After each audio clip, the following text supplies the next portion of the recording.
Hello friends, how to catch a 12 bagger यानी ऐसे share कैसे खरीदें जो कि 12 गुना तक रिटर्न दे सकते हैं। लर्न टू अर्न बुक में नाइकी और जॉनसन एंड जॉनसन की स्टोरी से इसे समझाया गया है। अगर आप किसी स्टॉक में इन्वेस्ट करने जा रहे हैं तो आपको स्टोरी जाननी होगी। ऐसे इन्वेस्टर्स खुद को मुश्किल में डालते हैं। वो स्टोरी जाने बिना स्टॉक खरीदते हैं और वो स्टॉक की प्राइस को ट्रैक करते हैं क्योंकि यही एकमात्र तरीका है जो उन्हें पता होता है, जिसे वो समझते हैं। जब प्राइस बढ़ती है तो वो सोचते हैं कि कंपनी अच्छी सिचुएशन में है, लेकिन जब प्राइस रुक जाती है या नीचे जाती है तो वो ऊब जाते हैं या विश्वास खो देते हैं, इसलिए वो अपने शेयर बेचते हैं। ये स्टोरी आपको बताती है कि प्राइस के साथ कंफ्यूज होना एक इन्वेस्टर की सबसे बड़ी गलती है, जो लोगों के क्रैशेस और करेक्शंस के दौरान स्टॉक से बाहर निकलने का कारण बनती है। जब कीमतें सबसे कम होती है तब इन्वेस्टर्स को लगता है कि उनके पास जो कंपनियां हैं वो खराब सिचुएशन में हैं, इससे उन्हें प्राइस कम होने पर ज्यादा शेयर खरीदने का मौका गंवाना पड़ता है, लेकिन कंपनी अभी भी शानदार सिचुएशन में है। ये स्टोरी आपको बताती है कि फ्यूचर में प्रॉफिट्स पैदा करने के लिए कंपनी के अंदर क्या हो रहा है, लेकिन ये पता लगाना हमेशा आसान नहीं होता है। कुछ कंपनीज दूसरों के कंपैरिजन में ज्यादा कॉम्प्लिकेटेड होती हैं। सिंगल प्रोडक्ट बनाने वाली कंपनियों के कंपैरिजन में जिन कंपनियों के कई अलग अलग डिविजन्स हैं, उनको फॉलो करना मुश्किल है और स्टोरी सरल होने पर भी ये कंक्लूसिव नहीं हो सकता है। लेकिन ऐसे मौके आते हैं जब पिक्चर क्लियर होती है और एवरेज इन्वेस्टर ये देखने के लिए एकदम परफेक्ट पोजीशन में होता है कि ये कितना एक्साइटिंग है। ये ऐसे टाइम होते हैं जब किसी कंपनी को समझना आपको मिलियनेयर बना सकता है। आइए डिफरेंट पीरियड्स के 2 एग्जाम्पल से इसे समझते हैं। नाइकी 1987 और जॉनसन एंड जॉनसन 1994। इस वीडियो में हम नाइकी की स्टोरी कवर करेंगे, इसलिए वीडियो को पूरा देखें। साथ ही अगर आप शेयर मार्केट में पैसा इन्वेस्ट करना चाहते हैं और अभी तक आपके पास डीमैट अकाउंट नहीं है तो देश के सबसे बड़े और भरोसेमंद ब्रोकरेज फर्म ज़ीरोधा अपस्टॉक्स और एंजल ब्रोकिंग का लिंक इस वीडियो के डिस्क्रिप्शन में है।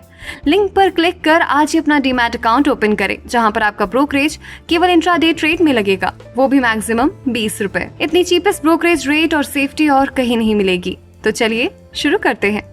नाइकी का नाम आपने सुना ही होगा और हो सकता है कि आपने नाइकी के फुटवेयर भी लिए हों।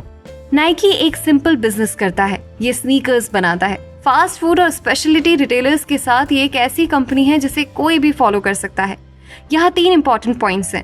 नंबर 1, क्या नाइकी पिछले साल के कंपैरिजन में इस साल ज्यादा स्नीकर्स बेच रहा है? नंबर 2, क्या ये अपने द्वारा बेचे जाने वाले स्नीकर्स पर अच्छा प्रॉफिट कमा रही है? नंबर 3, क्या ये अगले साल और उसके बाद के सालों में और ज्यादा स्नीकर्स बेचेगा? 1987 में इन्वेस्टर्स को कुछ डेफिनेट आंसर्स मिले जो क्वार्टरली रिपोर्ट्स और हर शेयर होल्डर को भेजी गई एनुअल रिपोर्ट में थे। 1980 में शेयर मार्केट में लिस्टेड होने के बाद से नाइकी का स्टॉक हर जगह बाउंस कर रहा था।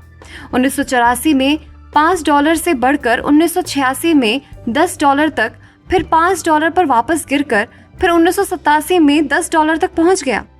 अगर नाइकी के शेयर की प्राइस को देखें तो स्नीकर्स का फ्यूचर अच्छा नहीं दिख रहा था, लेकिन रियल में स्टोरी कुछ अलग ही थी। हर कोई उन्हें पहन रहा था, बच्चे, टीनेजर्स, यहाँ तक कि एडल्ट्स जिन्होंने कॉलेज छोड़ने के बाद से स्नीकर्स नहीं पहने थे। टेनिस, जॉगिंग, बास्केटबॉल के लिए अलग अलग स्नीकर्स थे।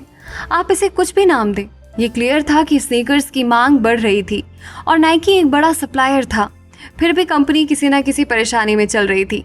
जहां उसकी सेल्स, अर्निंग्स और फ्यूचर सेल्स में गिरावट आ रही थी, ये कंपनी के लिए एक बहुत ही डिसअपॉइंटिंग सिचुएशन थी। जैसा कि शेयर धारकों को पता चला जब उन्हें 1987 की पहली क्वार्टर रिपोर्ट्स मिली। सेल्स 22% कम थी, अर्निंग्स में 38% और फ्यूचर ऑर्डर्स में 39% की गिरावट आई है। नाइकी के और शेयर खरीदने का ये अच्छा टाइम नहीं था। सेकेंड क्वार्टर की रिपोर्ट 6 जनवरी 1987 को डाक से भेजी गई थी। रिजल्ट्स फर्स्ट क्वार्टर की तरह ही खराब थे और थर्ड क्वार्टर ज्यादा बेहतर नहीं था। फोर्थ क्वार्टर की रिपोर्ट में जो जुलाई 1987 के लास्ट में एनुअल रिपोर्ट के साथ आई थी, उसमें एक पॉजिटिव न्यूज थी। सेल्स अभी भी कम थी, लेकिन केवल 3% अर्निंग्स अभी भी कम थी, लेकिन फ्यूचर के ऑर्डर्स चालू हो गए थे। इसका मतलब ये हुआ कि दुनिया भर के स्टोर ज्यादा नाइकी स्नीकर्स खरीद रहे थे। वो ऐसा तब तक नहीं करेंगे जब तक उन्हें नहीं लगता कि वो और नाइकी स्नीकर्स बेच सकते हैं। उस साल के एनुअल रिपोर्ट में एक खास बात थी। अपनी कई क्वार्टर्स में घटती कमाई के बावजूद नाइकी अभी भी अच्छा प्रॉफिट कमा रही थी। ऐसा इसलिए है क्योंकि स्नीकर्स बहुत लो कॉस्ट बिजनेस है। ये स्टील बिजनेस की तरह नहीं है जहां आपको महंगी फैक्ट्रियां लगानी पड़े और उन्हें बनाए रखना पड़े। स्नीकर बिजनेस में आपको बस एक बड़ा कमरा और बहुत सारी सिलाई मशीन और रिलेटिवली सस्ते मटेरियल्स की जरूरत होती है। नाइकी के पास बहुत सारा रिजर्व कैश था और वो एक्सीलेंट फाइनेंशियल सिचुएशन में थी। जब इन्वेस्टर्स ने 1988 की फर्स्ट क्वार्टर रिपोर्ट की रिपोर्ट खोली, जो सितंबर 1987 के अंत में आई, तो उनको शायद ही अपनी आंखों पर विश्वास हुआ। सेल्स में 10%, अर्निंग्स में 68% और फ्यूचर ऑर्डर्स में 61% की बढ़ोतरी हुई। ये इस बात का सबूत था कि नाइकी एक रोल पर थी। इनफैक्ट रोल 5 और सालों तक चला। मतलब बहुत ज्यादा सेल्स और बहुत ज्यादा अर्निंग्स के सीधे 20 क्वार्टर्स। सितंबर 1987 में इन्वेस्टर्स 20 सीधी क्वार्टर्स के बारे में नहीं जानते थे। इन्वेस्टर्स खुश थे कि कंपनी ने खुद को बदल लिया था, लेकिन वो ज्यादा स्टॉक खरीदने के लिए जल्दी नहीं कर रहे थे। इन्वेस्टर्स उस प्राइस को लेकर टेंशन में थे, जो तेजी से $7 से $12.5 तक बढ़ गई थी। तो जिसका इन्वेस्टर्स को इंतजार होता था, वो मौका भी मिल गया। मुकद्दर का सिकंदर। अक्टूबर 1987 के क्रैश में नाइकी के स्टॉक की कीमतें नीचे आ गई। इन्वेस्टर्स जो स्टॉक प्राइस की स्टोरी के साथ कंफ्यूज होते हैं, वो अपने सभी शेयरों को बेच रहे थे, जिसमें उनके नाइकी के शेयर भी शामिल थे। उन्होंने टीवी पर फाइनेंशियल मार्केट्स के वर्ल्ड वाइड कोलैप्स की भविष्यवाणी को सुना था। इस हंगामे के बीच लोग अपना दिमाग लगाना बंद कर देते, जबकि कई लोगों को एहसास हुआ कि नाइकी की स्टोरी बेहतर हो रही है। क्रैश ने इन्वेस्टर्स को एक मौका दिया नाइकी के ज्यादा शेयरों को बार्गेन प्राइस पर खरीदने का। क्रैश के बाद स्टॉक गिरकर $7 पर आ गए और 8 दिनों के लिए उस लेवल पर बैठा रहा। इसलिए इन्वेस्टर्स के पापास अपने ब्रोकर को कॉल करने के लिए बहुत टाइम था। वहाँ से इसने 5 साल की चढ़ाई शुरू की और $90 तक पहुँच गया, जबकि स्टोरी और बेहतर होती रही। 1980 के अंत तक नाइकी का शेयर 1987 में पे किए गए प्राइस से 12 गुना ज्यादा था। ये 12 बैगर है। यहाँ तक कि अगर इन्वेस्टर्स क्रैश के बाद $7 पर शेयर के लिए नाइकी को खरीदने से चूक गए, तो भी इसे 3 महीने,